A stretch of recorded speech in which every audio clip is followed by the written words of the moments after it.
Rethinking the Utilitarian Perspective. There is a small village in a place far, far away. People in this village are untainted, friendly, and compassionate. One day, an outsider came and gave village the beautiful sounding piano.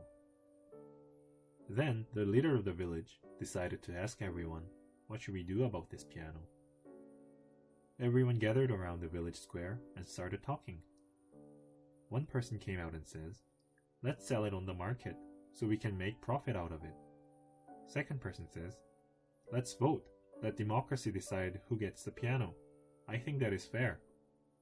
Third person says, let us give it to the best musician in the village so he can play us the song that makes everyone happy. Also, we can open a concert to make profit. Fourth person says, let's give it to the ill mother's child. Her mother's last wish is to listen to her daughter playing the piano. Such a poor child. Fifth person says, there is another poor child with birth defect who devoted all his life playing piano. Let's give it to him. Nobody should give up their dream because of their disability. Last person says, the best pianist deserves a piano. Let's give it to the best pianist in the village. What was your choice?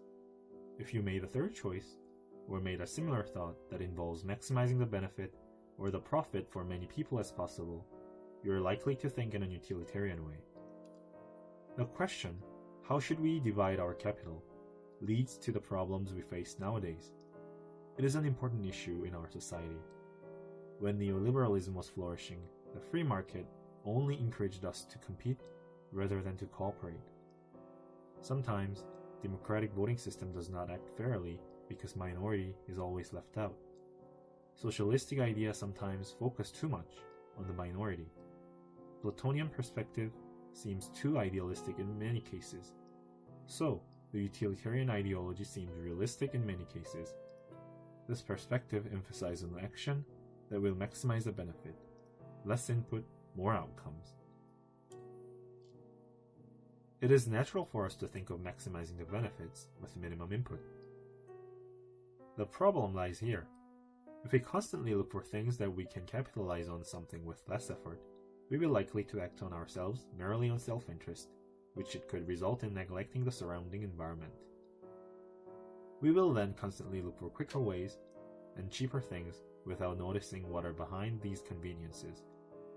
For example, Amazon.com is very convenient, but behind this corporate, there is a low-wage paid employees working overtimes. If we only look for cheap and convenient ways, this could result in suffering of others who are ill-treated. This is just one example of bad utilitarian case. We cannot just blame big corporates like Amazon. Our demand is encouraging the competition between the big companies so they can provide more conveniences to the consumers like us. They had to push themselves according to the utilitarian ideology. Less input, more output. Less wages, more income for the company. We need to turn our heads from our own self-interest to our surroundings, so we can see things that are bigger than ourselves, us. This could cause us inconveniences in some ways, but to make the society a happy place, we need to be more aware and be connected with each other. If we can feel more for others, we can find out what we need rather than what I need, which could benefit all of us in the long term. Like Charlie Chaplin says, we think too much and feel too little.